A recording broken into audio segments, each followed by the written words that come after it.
Hello, I'm Gary Stearman, and this is Prophecy Watchers. Today's guest, well, you know him, and I know him, and I've known him for quite a while. His name is L.A. Marzulli. L.A., welcome back to Prophecy Watchers. Always great to be here, Gary. Thank you, sir. When you come, it's always an exciting time because you bring things that we enjoy sharing with you. And what you have brought this time is a new DVD, and I'm going to read the title, Holy Shroud, Holy Fire. Now, everybody's heard of the Shroud of Turin, and you might be saying to yourself, Shroud of Turin, I know all about that, and what more could you possibly tell me? Well, there's a lot more, isn't there? There is. The Shroud, I think, is the most studied artifact on the planet. I got that from Russ Brault and also Joe Marino, who are featured in the film. No one has ever been able to figure out what the Shroud is, or the image that's on the Shroud, because it looks like this when, from the naked eye, when you stand back about 6 feet, you see the very faint outline of a man. And in 1898, Secundapia took the first photograph of it. So he takes these glass plates out of the wooden camera, and the first glass plate he takes out is the headshot. He wants to see what it looks like. So he's like this in his dark room, and he's got the chemicals, and he's looking at this thing. And this is the face, I'll use this one. This is the face that pops up. This is the face that he sees. And he almost drops the plate because that is impossible. So what we see in the Shroud, when you look at the Shroud, it's a negative image. And when you photograph it, it becomes a positive image. And this is astounding because, skeptics go, a 15th century forger, how would a 15th century forger know that photography would be invented hundreds of years later? It's a straw man argument, in my opinion. So the Shroud of Turin is the most studied artifact on the planet. It is not a painting. It's not produced by a hand of a man. So what is it? The more it's studied, the more it's validated. In other words, people have tried to deep six this artifact and say, oh, that can't be something from the era of Christ. And great scientists, mathematicians, people who know a lot about physics have tried to debunk the Shroud, and they have failed time and time again. And so every time we bring out news of the Shroud or anything associated with it, it lends to the validity that we had before.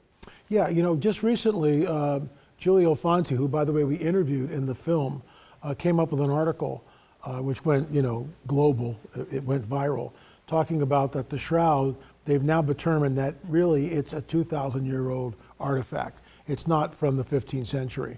And, the carbon-14 dating, we can get into that, but I've talked about that numerous times. The carbon-14 dating was taken from a very small piece of the Shroud on the corner. And as we show in the film, and Joe Marino and his now deceased wife, Sue, they were the team that figured this out. They wrote a paper on it, and that led to Ray Rogers going into his laboratory.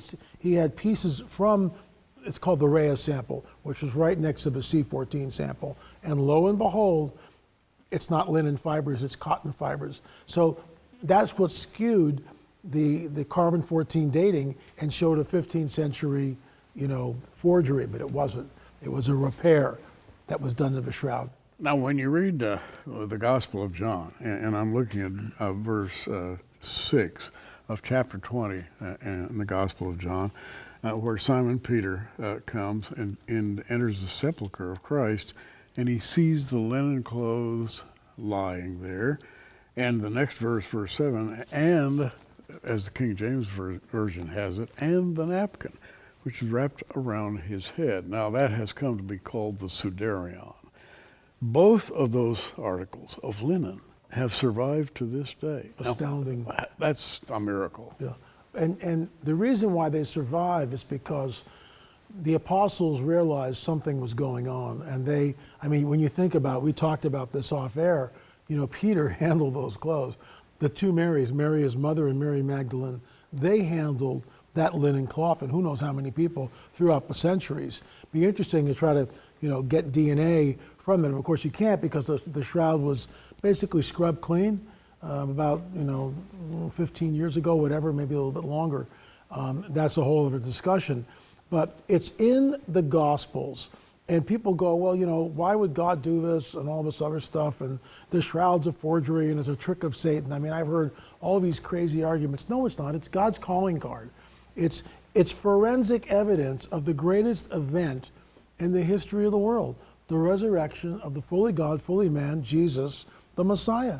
I mean, and no one, I remember as a young Christian 45 years ago, reading about the scourging, the whipping of Jesus. And I'm thinking to myself, well, I guess that wasn't that bad, right? I mean, I guess, why is he falling on the way to the cross? What was, why does he stumble?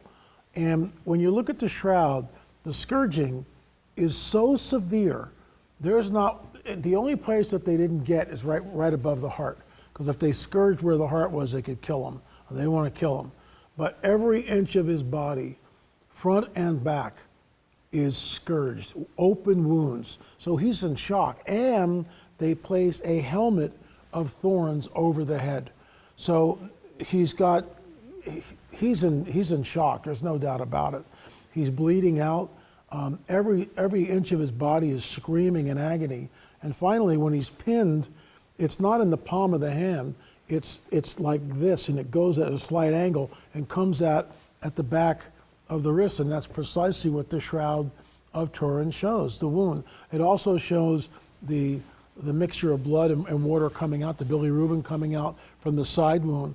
I mean, forensically, it is 110% accurate on every single level. So how was that done? How was that done by a 15th century, artist or whatever, when there's no paint or no pigment or no dye or no ink on the shroud? So we're looking at a mystery. And I'm sure you know that recently they have tried to analyze the type of radiation that left these imprints on the cloth. And it is a sort of radiation that is not very common at all. And this brings us into the holy fire, which I guess we'll get to. And that's exactly where I was going, because there are artifacts that have come down to the present day. The sepulcher in Jerusalem, commonly thought by many to be the true sepulcher of Jesus Christ, is very close to a chamber, a room, where an annual event has taken place. For how many years? Well, it goes back at least 1,700 years. And the reason why it doesn't go all the way back to the first century is because, remember, AD 70, Titus and the crew comes in, they completely slaughter 1 million Jews, they destroy the temple, they burn it, and the Jews are basically kept out of Jerusalem. Then you get the Bar Kokhba revolt, AD 132, AD 135, that period of time. The Romans have had it up to here, and no Jew is allowed under penalty of death in Jerusalem. So when the Romans come in, they go, well, we're going to build a temple of Jupiter, and which desecrates the Temple Mount, which they do. And then they go, well, where's this Jesus? Where was the burial? And the locals know, so they construct the Temple of Venus on what is now the site of the Church of the Holy Sepulchre. So no one sees Golgotha or the tomb for basically almost 300 years till St. Helen comes in, Constantine's mother. Constantine proclaims Christianity as the state religion. Helena, or Helen, comes down. Where does all this happen? She goes to Jerusalem, make a pilgrimage to Jerusalem. And she gets there, well, where is it? Where is Golgotha? Where's the tomb? All the locals know. Local knowledge is priceless.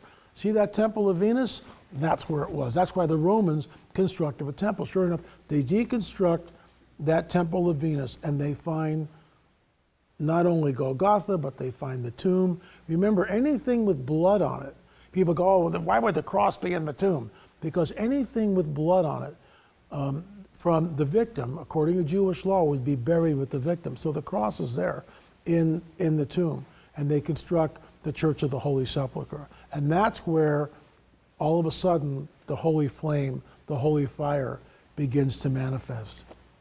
We're listening to a fascinating story, which just gets even more fascinating from this point on, but I want to pause and let you know at this point how you can get our magazine, The Prophecy Watcher, and L.A. often contributes to this magazine. I made the cover!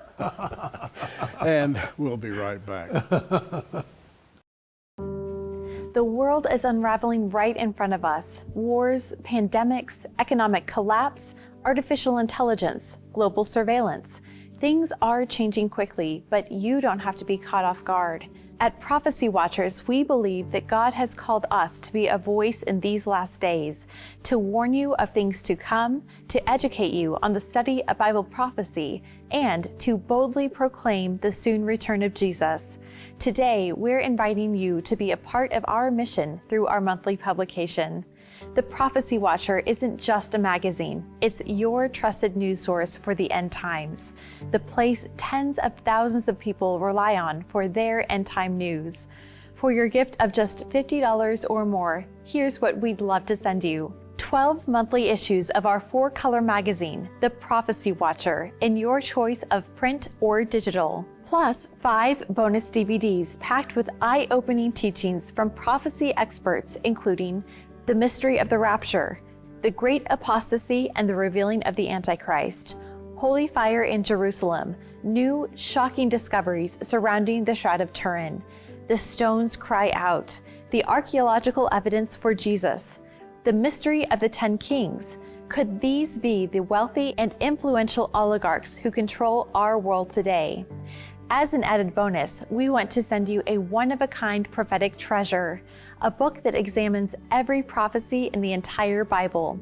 Exploring Bible prophecy from Genesis to Revelation is the work of 2 prophecy legends, Tim LaHaye and Ed Hindson. It's a book you'll find on the shelf of every prophecy expert. This 560-page masterpiece is our bonus gift to you. Every page of the Prophecy Watcher magazine is loaded with answers to the questions you've been asking. The rise of the Antichrist system, the Nephilim of Genesis 6, and the real reason for Noah's flood. The shocking truth about UFOs and government cover-ups. Jewish plans for the Third Temple. The World Economic Forum. The 2030 Global Reset and digital currency. The coming wars of Ezekiel 38 and 39. The Dead Sea Scrolls and their secrets to ancient prophecies. This $120 value can be yours for your gift of $50 with shipping included in the USA. Call us at the number on your screen or visit us online at prophecywatchers.tv. For our international friends, please note that additional shipping fees do apply and all prices listed are in US dollars. The signs are everywhere. The prophetic puzzle is almost complete. And yet, so many are still asleep. That's why the Prophecy Watchers exists, to shine a light in the darkness and help believers understand the lateness of the hour. We believe Jesus is coming soon, and your support helps us take this urgent message to the ends of the earth. Have you heard the news? The Prophecy Watchers team and 23 Bible prophecy experts are coming to the beautiful Embassy Suites in Norman, Oklahoma for the Victory in Jesus Prophecy Conference. Join 1,000 other excited Prophecy Watchers on October 9th through the 12th of this year and say hello to all your favorite prophecy speakers. Gary Stearman, Mondo Gonzales, Billy Crone, Tom Hughes, Bill Koenig, L.A. Marzulli, Steve Quayle, J.B. Hickson, Larry Ollison, Lee Brainerd, and many more. Plus a special concert by our Southern Gospel musical guest, Master's Voice. 4 days of blessing, encouragement, fellowship, and great prophetic teaching await. 23 speakers, 44 messages. It's America's largest prophecy conference. Visit our website at victoryinjesusprophecyconference.com for all the exciting details. And we're back with L.A. Marzulli. We had been talking about the sepulcher, the tomb, or the edifice where the Holy Sepulcher is thought to be buried. Many experts now have said this actually is the tomb of Christ. And very close to this tomb, there is a chamber, a room, that goes back how far? Well, that is the edicule right there. And in that edicule is where the slab is. Recent archaeological discoveries show that, and this is 2025, that they found traces of a garden around the edicule, which means this ties right back into the biblical narrative. A new tomb and a garden, the whole thing. That's it. And what people, when you go to the Church of the Holy Sepulchre, remember, it's been razed a couple of times. It was destroyed by the Muslims and then redone. So Golgotha is here and the sepulchre is here. You have to walk up or down. And when you go down, you're in Jerusalem, it's an old quarry. I mean, the archaeological evidence points to the Church of the Holy Sepulchre as being, the burial. And I get it, you walk in and it's extremely ostentatious from an evangelical point of view. People are, weeping and kissing the stones and all this other stuff, and there's icons and lots of gold and all this. And for us, we're kind of going like, why did they do this? Well, it may be misplaced, but it's there because that is, truly believe it is the site. I want to circle back real quick to the Sudarium because we just basically touched on it. The Sudarium of Oviedo, the napkin that's folded up, is in the tomb. Why? Because Jesus is hanging on the cross. And out of respect for the dead, when they go and take him down, they wrap the head with this cloth. They wrap the head. It's just not a little, they wrap the head and then they take him off. Now he's in the tomb. They unwrap that because that's not part of a shroud. And they fold it up and put it next to the body or near the body, near where the body lay. So you've got the Sudarium. We know that the Sudarium of Oviedo has been in Oviedo, Spain since at least the 7th century. So now it's really old. And we also know, and you could only do this in modernity. This just is astounding to me. Go back 200 years ago, you couldn't do what I'm about to say.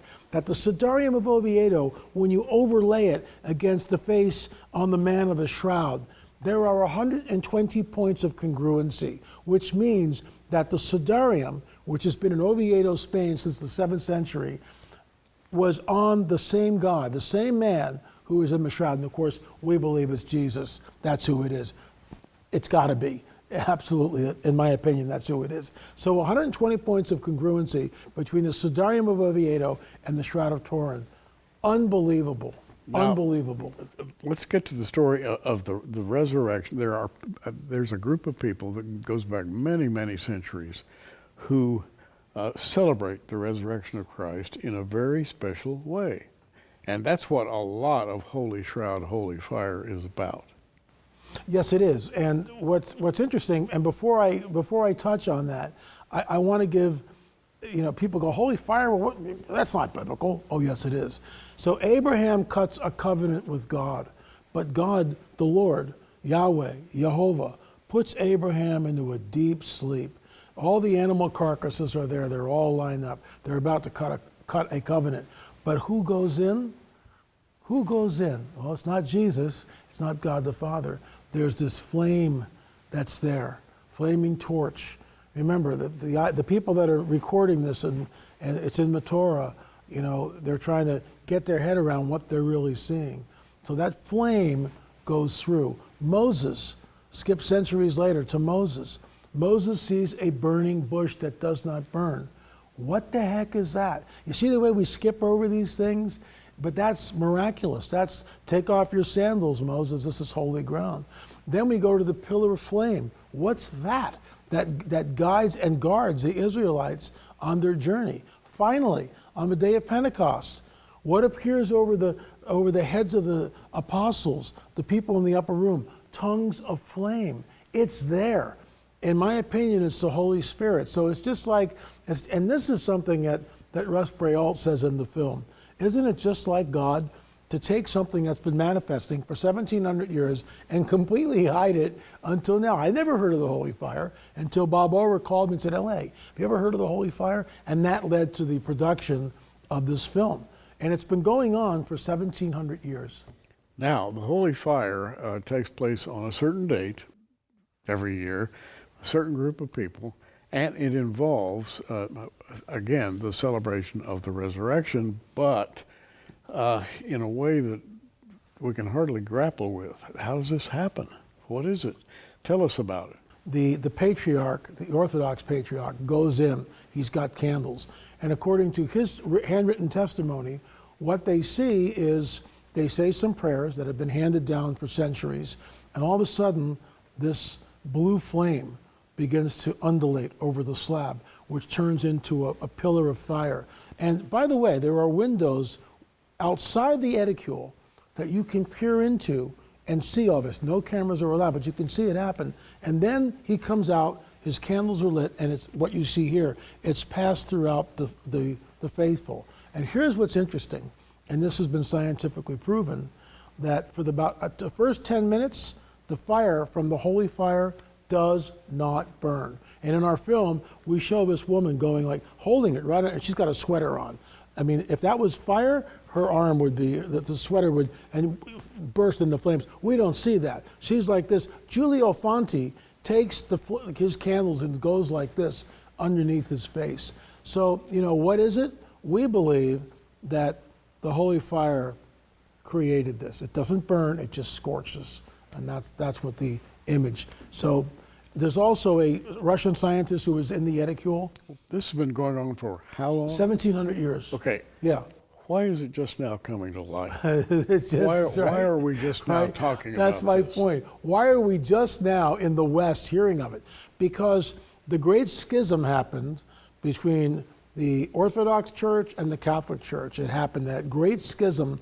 And so the Pope, the Catholic Pope, declared, that's not a miracle, nothing to see here. So it was lost. And yet it appears every year for the last 1700 years. So now we're hearing it. Why? Maybe because we're in the last days, and maybe because the Lord is giving people who don't know him a scientific, forensic evidence of the greatest event in history, the resurrection of Jesus. And this is a story that is validated. That is to say, and by the way, Holy Shroud, Holy Fire, I've got to say it again, is one of the Thank you. The best productions that Thank you, Gary. Appreciate that. That LA has ever put together. And it'll hold your attention, I guarantee it, moment by moment. And you will be presented with a story that at first you'll say, I'm not sure about that. But just listen to what he has to say on this film, and you are going to be, I think, thrilled at the way it integrates. This story is integrated with the story of the Shroud. It's really one and the same story. It is. What I think it does with the Holy Fire, it gives an explanation. And Russ Brault, again, he's a professional synodologist. He's been studying the Shroud as well as Joe Marino. They've all written books.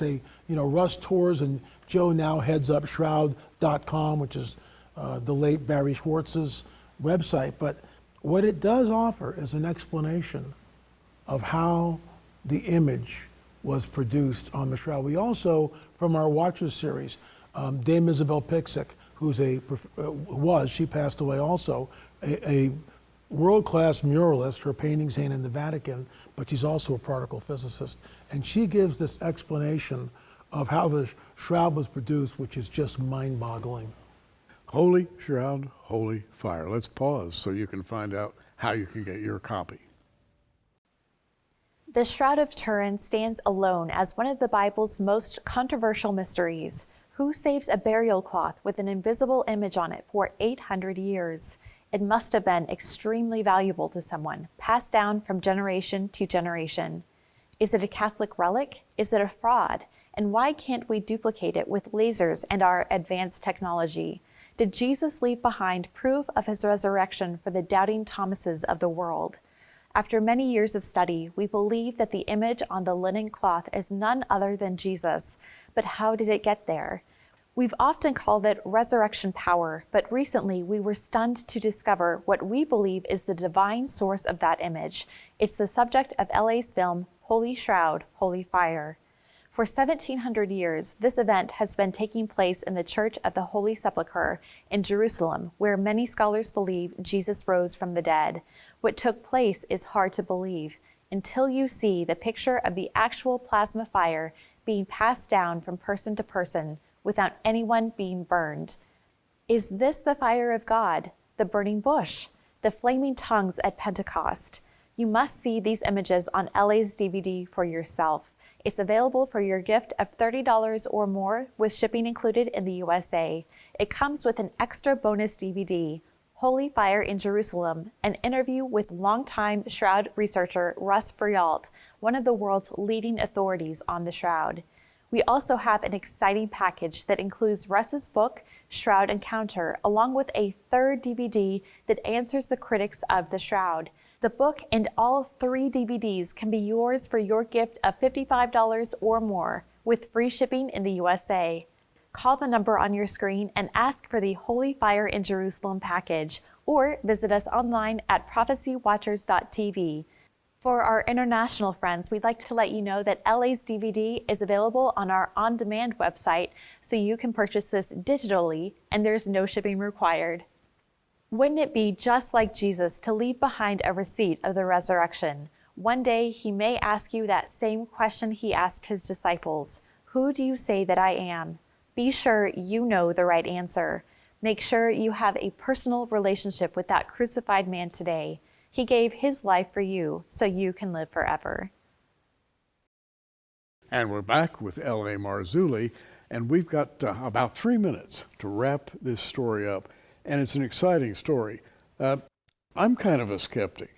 You know, when I hear something new, or when in particular, when it applies to the biblical history of this planet, I'm very, very careful with facts. And when I hear something like this, my first reaction is, and was, by the way, to say, I'm just Yeah, and I was too. I was going, what?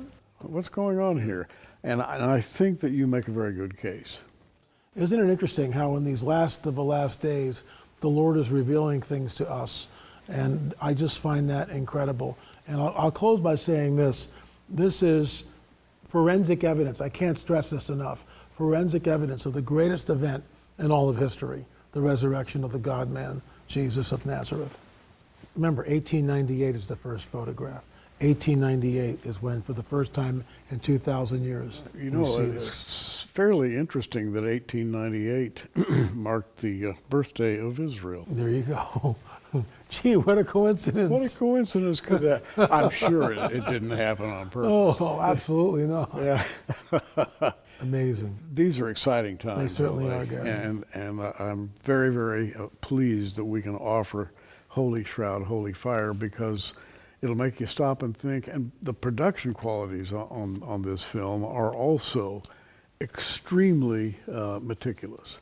There won't be a point in the film where you say, I wish I could see that better. I'm not sure about it, because it's all put together in a way that will leave an impression on you. And I'm sure it will. It did on me. Thank you, sir. High praise. Thank you. L.A. Marzulli, you've got to keep on keeping on. I certainly will try. As the saying goes, because the things that the Lord is leading you into are very, very exciting. Thank you, Gary. Appreciate that. Thank you.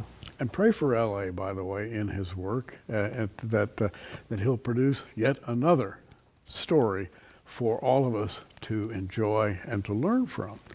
And we'll see you soon again, right? Thank you, sir. Yes, absolutely. I'm Gary Stearman, and this is Prophecy Watchers. Hey, you keep watching. We are